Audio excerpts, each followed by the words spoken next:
I am Max, 38 years old, currently living in the vibrant city of New York. I am married and have a young daughter. Our family lives in a spacious, elegant penthouse, a gift from my wife, Olivia, who purchased it 2 years ago. She is a woman of both stunning beauty and remarkable talent, leaving everyone who meets her in awe and admiration. My daughter, Emma, just turned 4 this year. She is as lovely as an angel with sparkling round eyes and an innocent smile that can melt away any sorrow. I don't have an office job like most men. Instead, I stay at home, dedicating my time to caring for and raising Emma. Every morning, I personally brew coffee, prepare breakfast for her, and take her to preschool. For the rest of the day, I play with her, listen to her stories, and faithfully read her bedtime stories. Many people think it's a simple job, but for me, being with my daughter and watching her grow day by day is the greatest happiness of my life. 10 years ago, I was an ambitious finance employee on Wall Street. The job consumed all my time, but I loved it. The adrenaline rush when the market fluctuated thrilled me. Then I met Olivia, now my wife. She was a whirlwind, intelligent, charming, and full of ambition. When we got married, she was building her own company, a tech startup brimming with potential. I admired her, admired how she fought to turn her dreams into reality. When Emma was born, we had to make a choice. One of us needed to sacrifice our career to care for the family. I chose to step back. Not because I was weak, but because I wanted Olivia to shine. I wanted her to have her chance without worrying about who would pick up Emma or cook dinner. Quitting my job wasn't easy. Some nights when Emma was asleep and Olivia was still at the office, I sat alone in the living room listening to the bustling city outside, wondering if I was losing myself. The probing looks from friends, the questions like, "What do you do all day at home?" sometimes made me feel disheartened. But then Emma would run to me, hug me, and say, "Daddy, tell me a story." And all my doubts would vanish.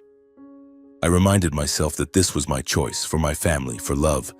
Olivia's success exceeded all expectations. Her company is now a major name, and I feel proud every time I hear her mentioned in articles or at conferences. But success comes at a cost. Olivia has become increasingly busy, and our shared dinners have grown rare. She frequently travels for work, sometimes for a few days, sometimes for a week. I don't complain. I know she's carrying immense pressure. I just try to do my part, keeping our home warm so she has a place to return to. Lately, I've started noticing small changes. Olivia has grown distant, no longer making the brief calls during her breaks like she used to. When she's on business trips, she texts less, sometimes replying curtly, "Super busy, talk later." I'm not the suspicious type, but a sense of unease has been growing inside me. Once I asked her about a trip to Stamford, Connecticut, a place she's been visiting more frequently than others. "Just meetings with partners," she replied, her voice slightly hurried before quickly changing the subject. I reassured myself it was just work pressure. Olivia is always strong, but she's human too, right? Emma has started asking, "Why is Mommy gone so long, Daddy?" I don't know how to answer, so I just hug her and say, "Mommy's working to buy you toys." Emma smiles, but my heart feels heavy. In the evenings, when it's just me and Emma in the apartment, I play music to keep the mood lively, but a sense of emptiness still creeps in. I miss the days when the three of us laughed and ate dinner together, though now those moments feel like a distant luxury. One night, I checked Olivia's phone to see her travel schedule, just wanting to know when she'd be back so I could prepare a special dinner.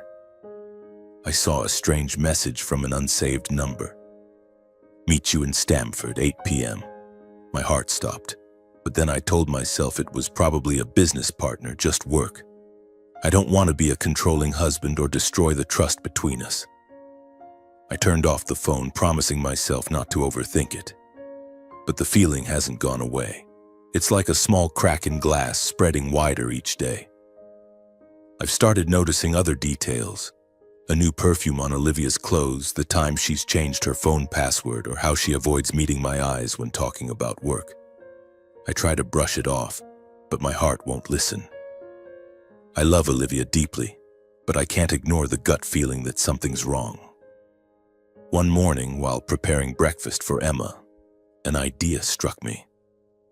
I wanted to do something to bring Olivia closer, to remind her that we were still a family. I thought of surprising her in Stamford, a short trip, just me and Emma, bringing a special gift and a drawing Emma made for her mom.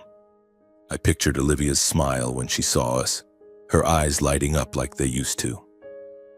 The thought excited me, like finding a glimmer of hope amid these uneasy days. I planned carefully. I bought a silver necklace, simple yet elegant, engraved with all three of our names: Max, Olivia, Emma. I wanted it to be a reminder of our family, of what we had built together. Emma was thrilled, painting a colorful picture of our family standing under a rainbow. "Mommy will love it, right, Daddy?" she asked, her eyes sparkling.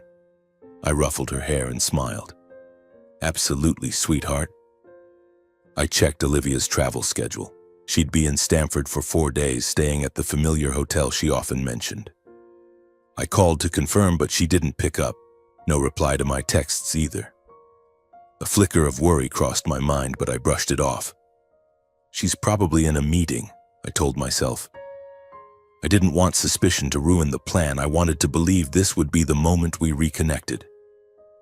The next morning, I prepared the car, carefully packed the gift, and tucked Emma's drawing into a bag.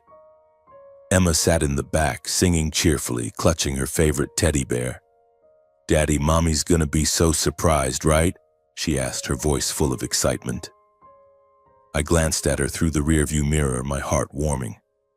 "Yeah, Mommy's gonna love it," I said, though a trace of unease began to stir inside me.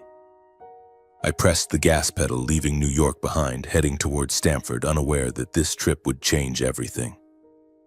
On the way, I tried calling Olivia a few more times, but still no response. Her phone rang and then went silent, as if she was deliberately ignoring me.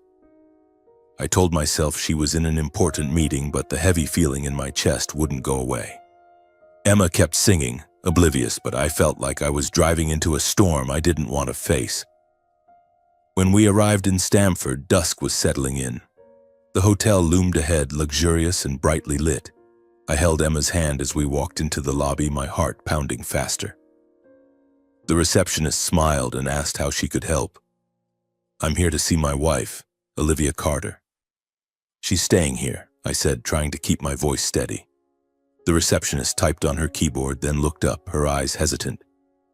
"Ms. Carter is in room 512, but she has someone with her." My heart stopped. "Someone with her?" I repeated, my voice hoarse. She nodded, saying nothing more. A cold chill ran down my spine. I gripped Emma's hand tightly, forcing a smile so she wouldn't sense anything wrong. "Come on, sweetie. Let's go see Mommy." The elevator ride to the 5th floor felt endless, each second stretching like hours. I stood before room 512, holding the gift, Emma clutching her drawing, beaming with joy. I took a deep breath and knocked, unaware that this moment would shatter every illusion I had about our family. The door to room 512 opened and I froze. Olivia stood there, her hair disheveled, wearing a flimsy nightgown, her eyes wide with panic. Beside her was a man, his shirt unbuttoned, holding a glass of wine. He looked at me, then at Emma, his brows furrowing as if we were intruders. Emma, still holding her drawing, looked up. "Mommy!"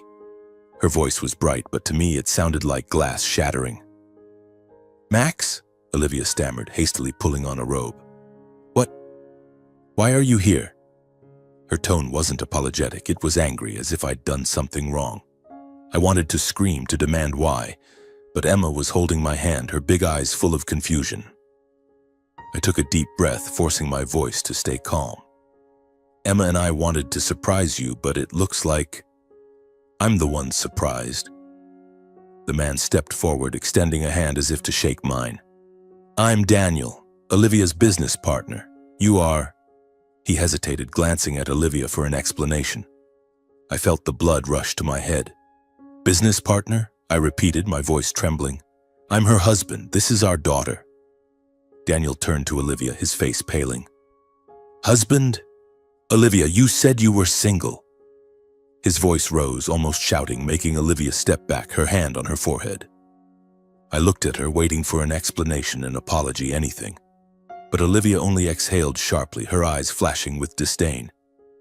"Don't make a scene, Max, showing up like this, embarrassing me in front of my partner. What do you want?" Her words cut into me like a knife. Emma's eyes began to well up and her drawing fell to the floor. I knelt down, hugging her, whispering, "It's okay, Daddy's here." But inside I felt my world collapsing. Daniel shook his head, grabbing his jacket. "I'm not getting involved in this drama. Olivia, deal with it yourself." He brushed past me, disappearing through the door. I stood up, facing Olivia. "Tell me," I said, my voice low and tense, "is this your business trip? How long have you been lying?" Olivia crossed her arms, her chin raised defiantly. "You want the truth? Fine. I'm tired of you, tired of feeling suffocated every time I see your face. You think I need this? A husband who just stays home, mopping floors and playing with our kid?" Her words hit me like a slap.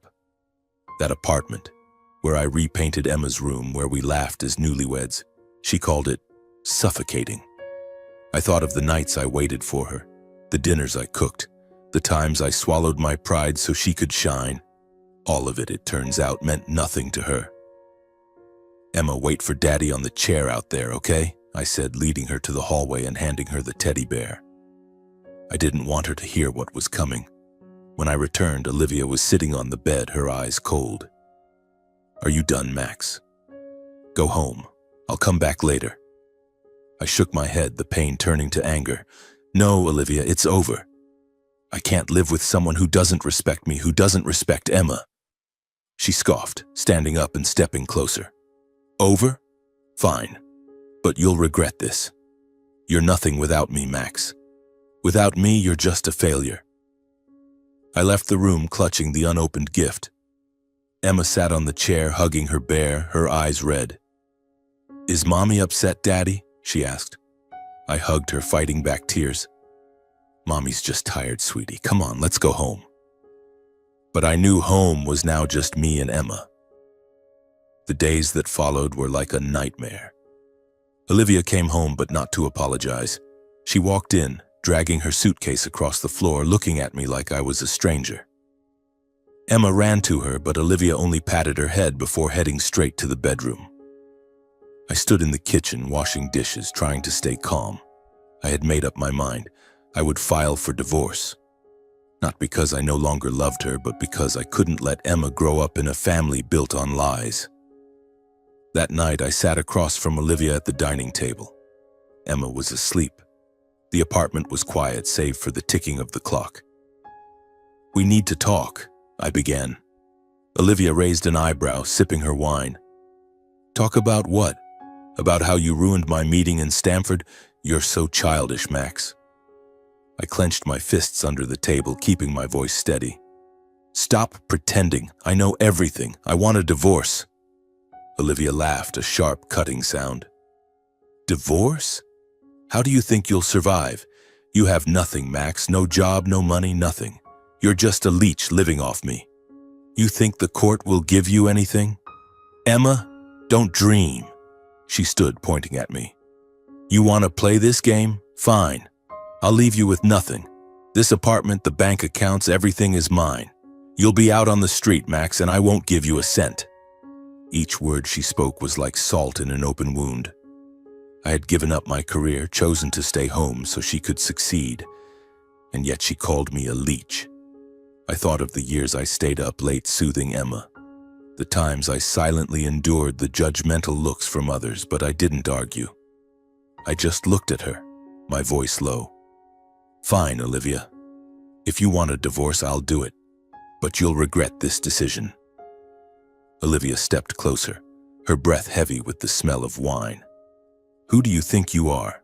A hero? You're just a failed house husband. I'm sick of seeing you mop floors, cook meals like some servant. I need a real man like Daniel, not a weakling like you."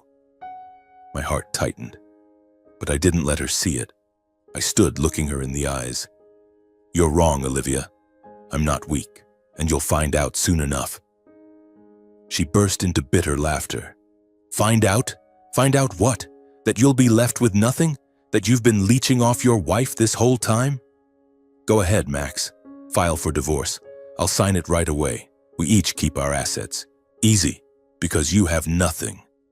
She turned away, leaving me standing there in the apartment I once called our home. I couldn't sleep that night. I sat in the living room looking at Emma's drawing, now torn at one corner. I thought of her future. Olivia might think I'm useless, but she didn't know the truth. And I would make her face it. I had never told Olivia my secret, not because I didn't trust her, but because I wanted to protect her. When I left Wall Street to stay home, I didn't abandon everything. I loved the market, loved how it worked, like a grand game I could predict. For nearly a decade, I quietly studied, invested, and built a stock portfolio. I started with a small amount of savings, but through patience and calculation, it grew beyond imagination. Now my portfolio is worth over $100 million, enough for Emma and me to live comfortably for life. I kept this secret because I didn't want Olivia to feel pressured. I knew she took pride in being the primary breadwinner, and I respected that. I just wanted to be her silent support, letting her shine. But now, when she calls me a leech, when she betrays me and Emma, I have no reason to stay silent anymore. The next morning, I contacted a lawyer, an old friend from Wall Street named Rachel. I arranged to meet her at a small cafe near her office. Rachel was someone who understood me better than anyone. I told her everything, about Stanford, about Daniel, about Olivia's humiliating words. She thinks I have nothing, I said, my voice bitter. She wants a divorce, each keeping our own assets because she believes I'm just a leech. Rachel raised an eyebrow, adjusting her glasses. What about your investment portfolio? $100 million? Olivia knows nothing about it? I nodded. I never told her. I wanted to surprise her. In my own way. Rachel smiled, a glint of mischief in her eyes. This is going to be an interesting divorce, Max. If Olivia agrees to each keeping their own assets, she's shooting herself in the foot. But we need to prepare. Do you have proof of her affair? I thought back to that moment in the hotel, Daniel's voice echoing, "You said you were single." "I have a witness," I replied. "Daniel, the guy in Stanford. I'll find a way to contact him." Rachel nodded, jotting down notes. "Good. And Emma? Do you want custody?" I didn't hesitate. "Emma is everything to me. I'll do whatever it takes to have her with me." Rachel drafted the divorce petition quickly. As I requested, it proposed that each of us keep our own assets, a clause that sounded fair but was in reality a trap for Olivia.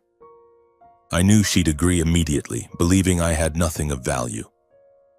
Rachel also included my request for full custody of Emma based on my dedication to her and Olivia's inappropriate behavior. "The court will consider this," Rachel said. "But with evidence of the affair and your role as Emma's primary caregiver, we have the upper hand." I signed the divorce papers on a rainy afternoon, my hand trembling slightly. Not out of fear, but because I realized I was closing a chapter of my life. I had once loved Olivia, dreamed of a happy family. But she had destroyed that, and I couldn't let Emma pay the price. I sent the papers to Olivia through her lawyer, waiting for her response. As expected, she called that same evening. "Are you serious, Max?" Olivia's voice over the phone was icy, but I could hear the smugness. "Divorce? Fine. I agree to keep our assets separate. Makes it easy for both of us, but Emma? You don't stand a chance. The court will see you're just a house husband while I'm the breadwinner." I gripped the phone tightly, keeping my voice calm. "Let the court decide, Olivia." She burst into laughter. "Oh, I can't wait. You'll lose everything, Max. Get ready." She hung up, leaving me standing in the living room. Emma was playing in the corner, building a small house out of Legos. "Daddy, look at this," she called, beaming. I knelt down, hugging her, a wave of determination rising within me. I wasn't doing this for money or revenge. I was doing it for her future. Olivia might think she held all the cards, but she had no idea how prepared I was. I started gathering evidence. I contacted the hotel in Stanford, requesting hallway camera footage from that night. The receptionist, who had told me Olivia had someone with her, agreed to be a witness if needed. I also tracked down Daniel through social media, a businessman in Connecticut who seemed rattled when I messaged him. "I don't want trouble," he replied. "Olivia said she was single. I didn't know she had a husband and kid." I didn't blame Daniel. He was just a piece in Olivia's web of lies. "I just need you to confirm the truth," I messaged back. He agreed, as long as he wasn't dragged into court. With every step, I felt stronger. I was no longer the Max who quietly mopped floors waiting for Olivia to come home. I was the Max who once thrived on Wall Street, who knew how to play to win. But I didn't boast. I kept everything discreet, letting Olivia dig her own grave. The night before submitting the petition to the court, I sat in the living room opening my laptop to check my investment portfolio. The numbers stared back, cold but reassuring. $102 million, up slightly from the previous week. I thought of Olivia, her arrogance, the way she mocked me. I closed the laptop and looked out the window. New York sparkled below, as if reminding me I was never a loser. And Olivia was about to find that out. On the day of the court hearing, I stood in front of the mirror adjusting my tie. Emma was at home with my mother, safe and carefree. I wanted to keep her far from this drama. Rachel stood beside me in the waiting room, patting my shoulder. "Ready, Max? It's going to be a long day." I nodded, my heart pounding, not out of fear, but because I knew this was the moment everything would change. The courtroom was cold, smelling of old wood and paperwork. Olivia sat across from me, dressed in an expensive black suit, her hair tied up high, looking like a queen. She didn't glance at me, only whispered to her lawyer, a middle-aged man with glasses. Rachel, calm and composed, arranged her documents, her eyes sharp. The judge, an older woman, struck her gavel. "Let's begin." Olivia's lawyer spoke first, his voice smooth. "Your Honor, my client, Ms. Olivia Carter, agrees to the divorce with the condition that each party retains their own assets. Ms. Carter is the primary breadwinner, owning a technology company worth millions. Mr. Max Thompson has no income and has been financially dependent on Ms. Carter. Therefore, we request custody of their daughter, Emma Thompson, be granted to Ms. Carter, with Mr. Thompson given visitation rights." I almost laughed. They painted me as a useless freeloader, but I stayed silent. Rachel touched my arm lightly, signaling me to wait. It was her turn. She stood, her voice clear. "Your Honor, Mr. Max Thompson agrees to each party retaining their own assets as stipulated. However, we request full custody of Emma be granted to Mr. Thompson based on his role as her primary caregiver and Ms. Carter's inappropriate conduct." She emphasized the last phrase, causing Olivia to whip around, her eyes blazing. Rachel presented the evidence: the hotel's hallway camera footage from Stamford, the receptionist's testimony, and Daniel's messages confirming Olivia had concealed her marital status. Olivia's lawyer objected, but the judge ordered the evidence to be reviewed. Olivia began to lose her composure, whispering urgently to her lawyer. I sat there, watching her, feeling a mix of pain and relief. She had dug her own grave, and now she was falling in. Then Rachel delivered the final blow. "Regarding assets," she said, "Mr. Thompson does not contest Ms. Carter's property.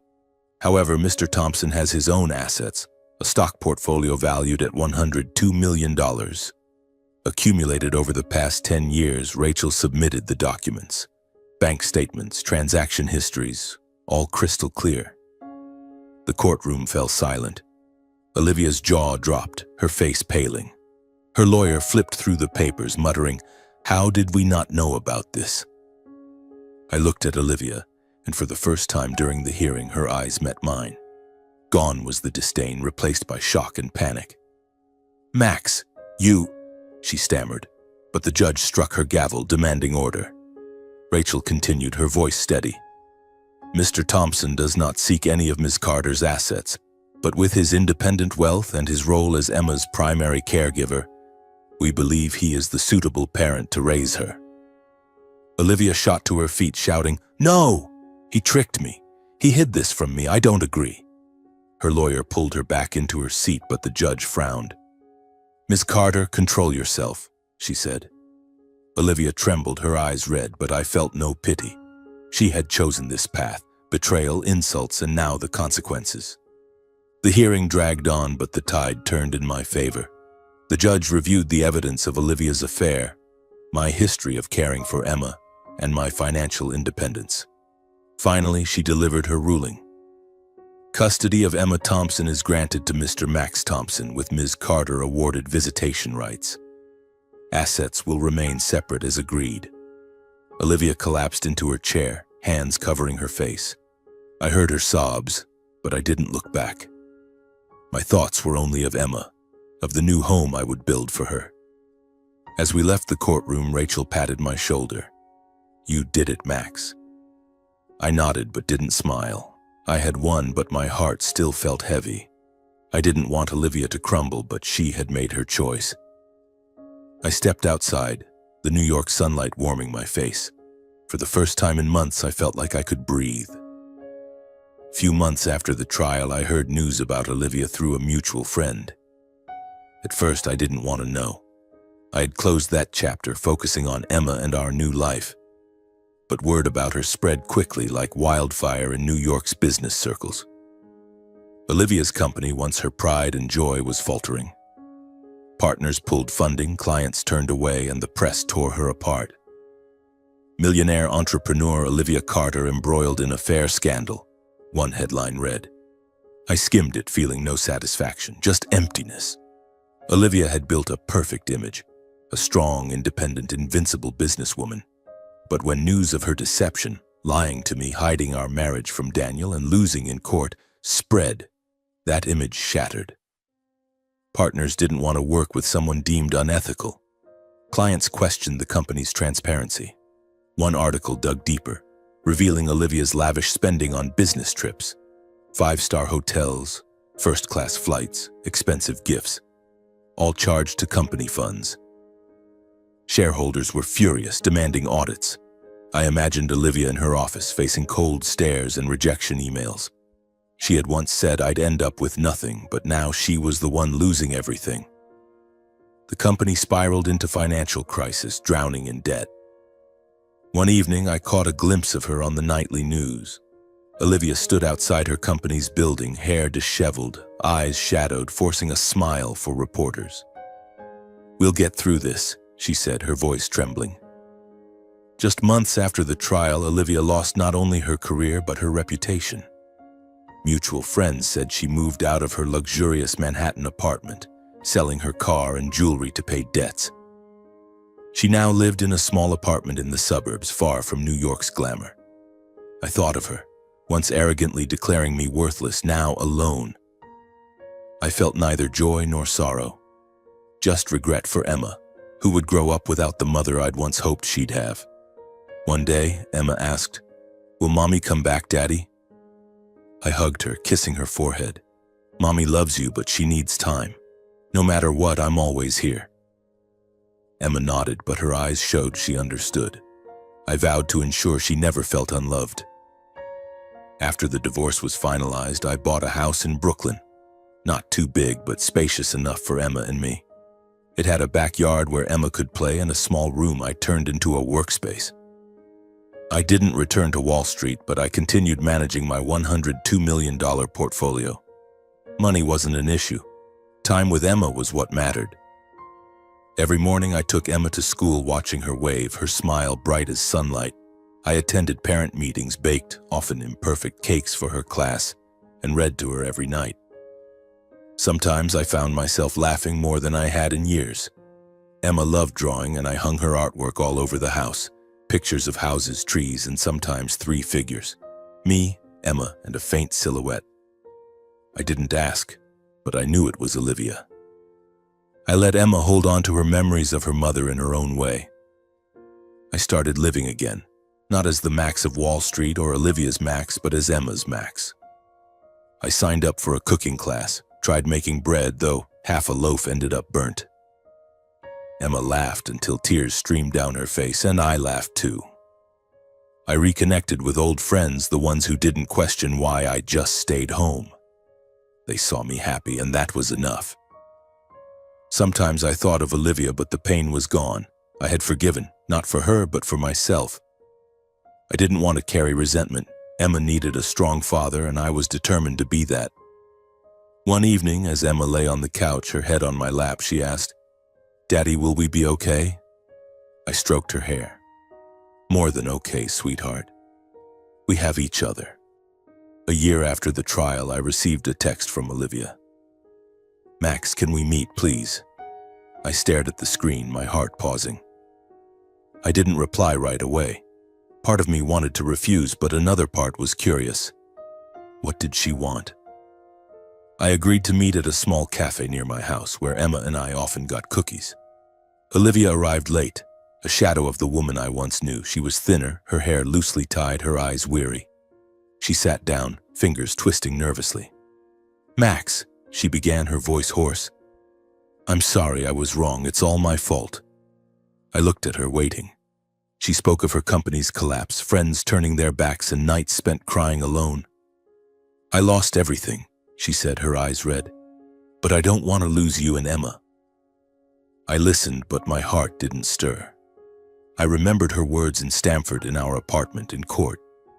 Leech, useless, penniless. I remembered Emma clutching her teddy bear, waiting for her mother in the hotel hallway. Olivia wiped her tears, grabbing my hand. "Max, we can start over. I'll change. I love you, love Emma. Give me a chance." I pulled my hand back, gently but firmly. "Olivia," I said, my voice low, "I gave you everything, my career, my time, my love. You threw it away. I don't hate you, but I can't go back. Emma needs stability, and I need a life without pain." She sobbed, pleading. "I have nothing, Max. Please don't abandon me."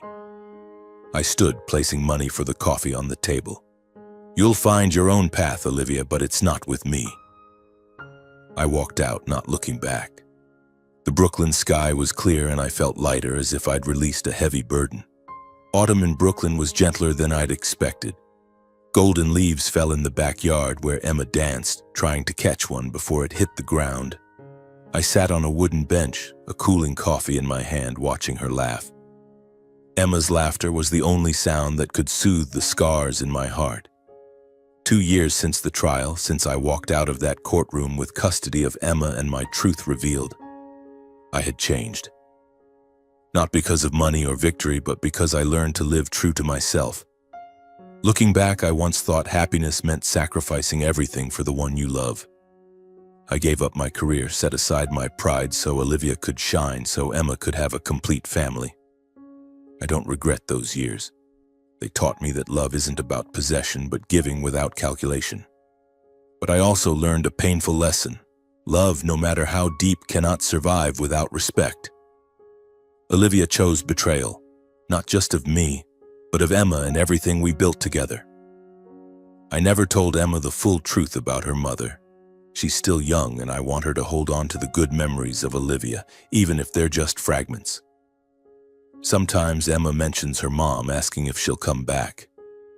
I hug her and say, "Mommy loves you, but she has her own path. I'll always be here forever." I don't know how Olivia is now. After our last meeting at the cafe, she vanished from our lives. There were rumors she started a small company in Boston, trying to rebuild. I didn't dig further. I wish her peace, but our paths have diverged. I want to share this, not just for Emma, but for anyone who's ever felt undervalued. Don't let anyone define you. Whether you're a stay-at-home parent, a quiet worker, or someone fighting to rise again, you have worth. Don't wait for others to see it. Believe in yourself as I learned to believe in me. And if someone doesn't see your value, walk away. You deserve people who truly cherish you. Thank you for listening, and I wish you a happy, peaceful day with your family.